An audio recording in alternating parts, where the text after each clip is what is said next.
சிரியாவில் நடக்கக்கூடிய யுத்தம் ரஷ்யாவுக்கு எதிரானது, ஈரானுக்கு எதிரானது அப்படிங்கிறத நம்மளால் புரிந்து கொள்ள முடிகிறது. அப்படி இல்லையா, தமிழ் பட்சத்தில் இப்போ ஒரு வீடியோ ரிலீஸ் ஆகிருக்கும். அந்த வீடியோவை நீங்கள் பார்த்தீங்கன்னா சிரியாவில் நடக்கக்கூடிய விஷயங்கள், அதுக்கு பின்னணியில் இருந்த வரலாறு, அடுத்ததாக என்ன நடக்கலாம், யாருடைய உந்துதலின் பெயரில் இதெல்லாம் நடந்துட்டுருக்கு அப்படிங்கிறது எல்லாமே நமக்கு தெள்ள தெளிவாக புரியும். சரி, சிரியாவில் இப்போ மறுபடியும் ரஷ்யா அட்டாக் நடத்திட்டு இருக்காங்க. அந்த பக்கமாக ரஷ்யா கூட சேர்ந்து ஈரானும் அட்டாக் நடத்திட்டு இருக்காங்க.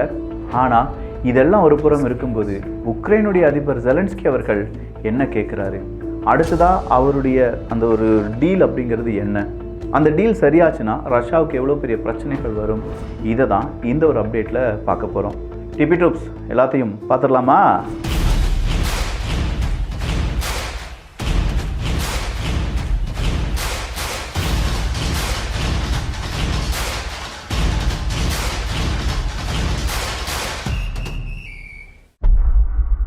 சிரியாவினுடைய செகண்ட் சிட்டி ஆலிப்போ அப்படிங்கிறது இப்போது அங்கே இருக்கக்கூடிய போராட்டக்காரர்களிடம் சிக்கிவிட்டது. அதில் நிறைய பேர் இணைந்திருக்கிறார்கள், கொஞ்சம் பேர் தீவிரவாதிகளாக இருக்கிறார்கள் அப்படின்னு சொல்லும்போது அவங்களுக்கு எதிரான தாக்குதலை ரஷ்யா, ஈரான் உட்பட பல நாடுகள் செய்து வருகிறார்கள்.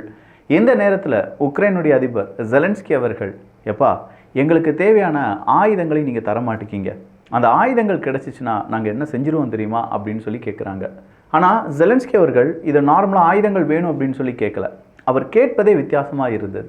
மேற்குலக நாடுகள் எங்களுக்கு நிறைய உதவிகள் செய்கிறாங்க, ஏகப்பட்ட வகையில் உதவிகள் அப்படின்னு சொல்கிறத விட நிறைய பணம் தராங்க, ஆயுதங்களை தர்றதுக்கு சம்மதிக்கிறார்கள். ஆனால் எல்லாமே அவங்க சொன்ன மாதிரி செஞ்சிட்டாங்களா அப்படிங்கிறது ஒரு கேள்விக்குறிங்கிறாங்க. And in this case, I commented you about NATO.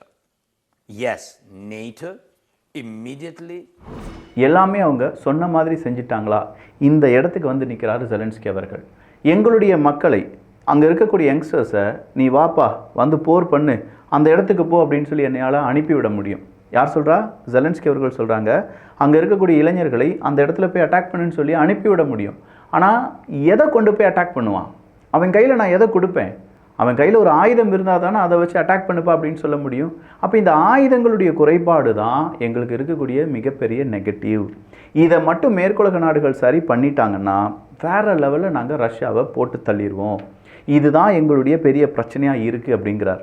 இல்லை ஜெலன்ஸ்கி அவர்களே, நீங்கள் ஆயுதங்கள் கொடுத்தாலும் அங்கே வந்து நிறைய பேர் இல்லாமல் இருக்காங்க. ஃபாரின் லீஜன், இன்டர்நேஷ்னல் லீஜன்லாம் நீங்கள் ரெடி பண்ணிகிட்ருக்கீங்க, உங்களுக்கான இராணுவ வீரர்கள் கம்மியாகிட்டே இருக்காங்க அப்படின்னு சொல்லி அந்த ஒரு விஷயத்தை ஜெலன்ஸ்கி அவர்களிடம் கேட்கும்போது, கண்டிப்பாக கிடையாது, எங்களுக்கு தேவையான இராணுவ வீரர்கள் இருக்காங்க, ஆனால் அந்த இராணுவ வீரர்களுக்கு தேவையான ஆயுதங்கள் இல்லை அப்படிங்கிறத மட்டும்தான் மனுஷன் குறியாக இருக்கார் அப்படின்னு சொல்லலாம்.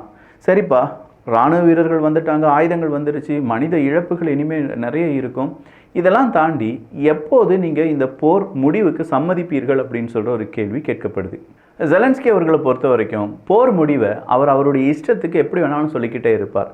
ஒன் டைம் அவர் என்ன சொல்லுவார்னா, கிரீமியாவை எங்களுக்கு தந்தால் தான் நாங்கள் இந்த போரை முடித்து கொள்வோம் அப்படின்னு சொல்லுவார். நாங்களே கிரீமியாவை பிடித்தெடுத்த பிறகு இந்த போர் நிறுத்தப்படும் அப்படின்னு சொல்லுவார்.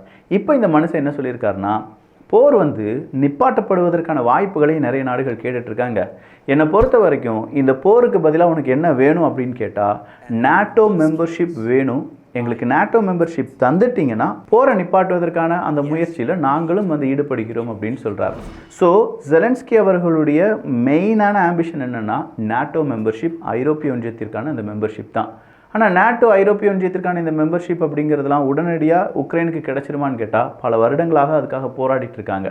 பட் இது கடைசியாக எதுக்காக இந்த ஒரு வார்த்தையை ஜெலன்ஸ்கி அவர்கள் சொல்லியிருக்காருன்னா, எப்பா இந்த போர் நிப்பாட்டப்பட வேண்டும் என்றால் நீங்கள் என்னையை காட் பண்ணணும், நீங்கள் என்னையை சேவ் பண்ணணும், என்னையை நீங்கள் பேம்பர் பண்ணணும், அதெல்லாம் செஞ்சாதான் இந்த போர் நிறுத்துவதற்கான வாய்ப்பை நான் தருவேன்.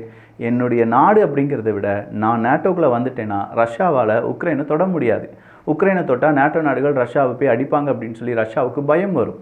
அது இல்லாமல் நான் இந்த போரை நிப்பாட்டுறது அப்படிங்கிறது தற்கொலைக்கு சமம் தான் அப்படின்னு சொல்லி விலாவரியாக அதற்கான விளக்கத்தை கொடுத்திருக்கிறார்.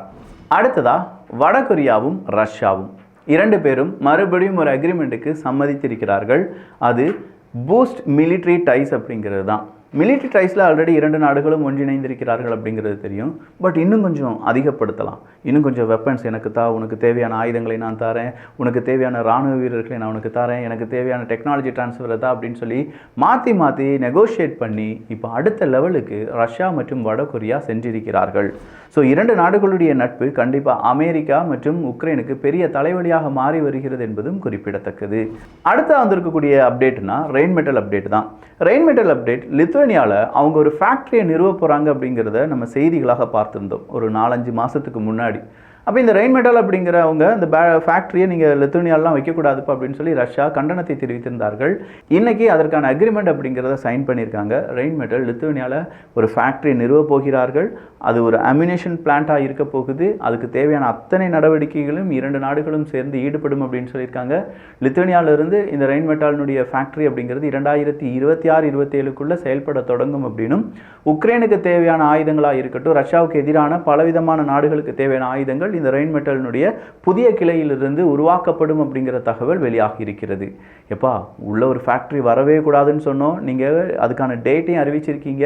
இதுக்கு ரஷ்யா எப்படி பதிலடி கொடுக்க போகிறாங்க அப்படிங்கிறதெல்லாம் காலத்தின் கையில் தான் இருக்கிறது. புல்சே 4 சிஸ்டம் அப்படின்னு சொல்லி ஒரு சிஸ்டம், அது எங்கே இருக்குது அப்படின்னு பார்த்தீங்கன்னா நேராக அந்த கர்கி ஒப்லஸ்ட்டில் தான் இருக்குது. நார்த் கொரியாவினுடைய முக்கியமான ஒரு ஆயுதம் அப்படின்னு சொல்லலாம். அதை இன்றைக்கி நாங்கள் அழிச்சிட்டோம் அப்படிங்கிற தகவலை வெளியில் விட்டுருக்காங்க உக்ரைனுடைய இந்த அறிவிப்பு கூடவே இன்னும் கொஞ்சம் முக்கியமான அறிவிப்புகள், ரஷ்யாவினுடைய முக்கிய இடங்களை நாங்கள் அழித்து விட்டோம் அப்படின்னு சொல்கிறாங்க. பட் ரஷ்யா என்ன தெரியுமா சொல்லியிருக்காங்க, குரக்கோவா டிபிஆரில் இருக்கக்கூடிய முக்கியமான ஒரு இடம் தான் இந்த குரக்கோவா இடம். அந்த குரக்கோவா மொத்தத்தையும் நாங்கள் எங்களுடைய கட்டுப்பாட்டுக்குள்ளே கொண்டு வந்துட்டோம்ப்பா, இனி உக்ரைனுக்கு இங்கே எதுவுமே இல்லை அப்படிங்கிற ஒரு தகவலை கொடுத்துருக்காங்க. ரொம்ப முக்கியமான இடம் தான் இந்த குரக்கோவா இடம். அது மட்டும் இல்லாமல் இன்றைக்கி கிட்டத்தட்ட 18 எனிமியினுடைய கவுண்டர் ஸ்ட்ரைக்கை நாங்கள் தடுத்திருக்கோம் அப்படின்னும், இதன் வழியாக எங்களுக்கான ஒரு இடத்தை, எங்களுடைய ஃப்ரண்ட் லைனை இன்னும் அதிகப்படுத்தி இருக்கிறோம் அப்படிங்கிற தகவலையும் ரஷ்யா கொடுத்திருக்காங்க. ஸோ 18 கவுண்டர் ஸ்ட்ரைக்கினுடைய அந்த தடுப்பு அப்படிங்கிறது ரஷ்யாவுக்கு கிடைத்த வெற்றியாக பார்க்கப்படுகிறது. சரிப்பா, அப்போ ரஷ்யா உக்ரைன் போரில் போலந்துன்னு ஒரு நாடு இருந்துச்சு, அவங்க இப்போ என்ன செஞ்சிட்டு இருக்காங்கன்னா ஈஸ்டர்ன் ஷீல்டு அப்படிங்கிறத பில்ட் பண்ணிட்டு இருக்காங்க. ஈஸ்டர்ன் ஷீல்டு அப்படிங்கிறது போலந்து நாட்டுக்கும் ரஷ்யாவுக்கும் இடையே இருக்கக்கூடிய அந்த பார்டரை வந்து பெரிய அளவில் என்ன செய்கிறாங்க, மதில் சுவர்களை எழுப்பி கரண்டெல்லாம் கொடுத்து எப்பா வேண்டாம் அங்கேருந்து யாரும் கிராஸ் பண்ண வேண்டாம் அப்படிங்கிற அதை செஞ்சுட்டு இருக்காங்க. இதுதான் ஈஸ்டர்ன் ஷீல்டு அப்படின்னு சொல்லுவாங்க. இந்த ஈஸ்டர்ன் ஷீல்டு அப்படிங்கிறது கம்ப்ளீட் எல்லையை நாங்கள் பாதுகாக்க போகிறோம் அப்படின்னு சொல்கிறாங்க. 1945க்கு பிறகு போலந்தினுடைய எல்லையில் மிகப்பெரிய ஒரு கட்டுமானம்னா அது இதுவாக தான் இருக்க போகுது அப்படின்னும், இதற்காக போலந்து அரசாங்கம் செலவழிக்க போகக்கூடிய தொகை 2.9 பில்லியன் அமெரிக்க டாலராக இருக்கும் அப்படிங்கிற தகவலும் வெளியிடப்பட்டிருக்கிறது. இவ்வளோ லட்சம் கோடி ரூபாயை முடக்கி என்ன செய்ய போகிறாங்களா, பார்டரில் பெரிய அளவில் மதில் சுவர்களை எழுப்ப போகிறார்கள். எங்களுக்கும் ரஷ்யாவுக்கும் இடையே எந்த விதமான கம்யூனிகேஷனும் வேண்டாம், யாரும் அங்கங்கே பார்க்க வேண்டாம். எனவே இந்த ஈஸ்டர்ன் ஷீல்டு அப்படிங்கிறது எங்களுக்கு ரொம்ப பெரிய அளவில் பயனுள்ளதாக இருக்கும் அப்படின்னு சொன்னாலும், உக்ரைன் பார்டர் வர இந்த ஈஸ்டர்ன் ஷீல்டை நாங்கள் எக்ஸ்பேண்ட் பண்ண போகிறோம் அப்படின்னு சொல்லியிருக்காங்க. நார்மலாக ரஷ்யா பார்டரோடு நிப்பாட்டிக்கிடாமல் உக்ரைன் பார்டர் வர இந்த ஈஸ்டர்ன் ஷீல்டு அப்படிங்கிறது எங்களுடைய நாட்டை பாதுகாக்கும். ஏன்னா உக்ரைனை ஒரு காலகட்டத்துக்கு பிறகு ரஷ்யா ஒட்டுமொத்தமாக ஆக்குபை பண்ணிட்டாங்கன்னா அங்கேருந்தும் போலந்துக்கு ஒரு பெரிய சிக்கல் இருக்குது. அதனால தான் இப்போவே இந்த ஈஸ்டர்ன் ஷீல்டை உக்ரைன் பார்டர் வர கொண்டு நிப்பாட்டும் அப்படிங்கிற தகவலை போலந்து அரசாங்கம் கூறியிருக்கிறார்கள். அடுத்ததான் உக்ரைனுடைய ஏர் ஸ்பேஸ் தான். உக்ரைனுடைய ஏர் ஸ்பேஸ் எல்லாமே இப்போ க்ளோஸில் தான் இருக்குது. எகெயின் அவங்களுடைய ஏர் ஸ்பேஸை ஓப்பன் பண்ணுறதுக்கான வாய்ப்புகள் இருக்கா, ஏதாவது பார்ஷியலாவது ஓப்பன் பண்ணுறதுக்கான வாய்ப்புகள் இருக்கான்னு கேட்டதுக்கு இல்லை, பார்ஷியலி இந்த மாதிரி ஏர் ஸ்பேஸை ஓப்பன் பண்ணுறதுக்கான வாய்ப்புகள் இல்லை.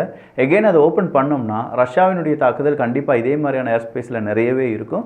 அதை இப்போதைக்கு உக்ரைனால் தாங்கிக் கொள்ள முடியாது. எனவே உக்ரைனுடைய ஏர் ஸ்பேஸை ஓப்பன் பண்ணுறது அப்படிங்கிறது ஒரு மாயை மட்டும்தான், அது வந்து நிஜமாகிறதுக்கான வாய்ப்பே இப்போதைக்கு இல்லை அப்படின்னு சொல்லி உக்ரைன் அரசாங்கம் கூறியிருக்கிறார்கள். ஸோ நிறைய அப்டேட், நிறைய செய்திகள் எல்லாமே பார்த்துருக்கோம். இதை பற்றிய உங்களுடைய கருத்துக்கள், உங்களுடைய கமெண்ட்ஸ், இங்கே ஒரு வார்த்தை ஒரு நிமிஷம் ஒதுக்கிப்பா நல்லா இருக்குடா விக்கி, செமையாக பண்ணுறடா அப்படின்னு சொல்லி நீங்கள் சொன்னீங்கன்னா நல்லாயிருக்கும், எனக்கும் கொஞ்சம் ஹாப்பியாக இருக்கும். நல்லதை பகிர்ந்து ஷேர் பண்ணி நல்ல சமுதாயத்தை உருவாக்குவோம். நன்றி, வணக்கம்.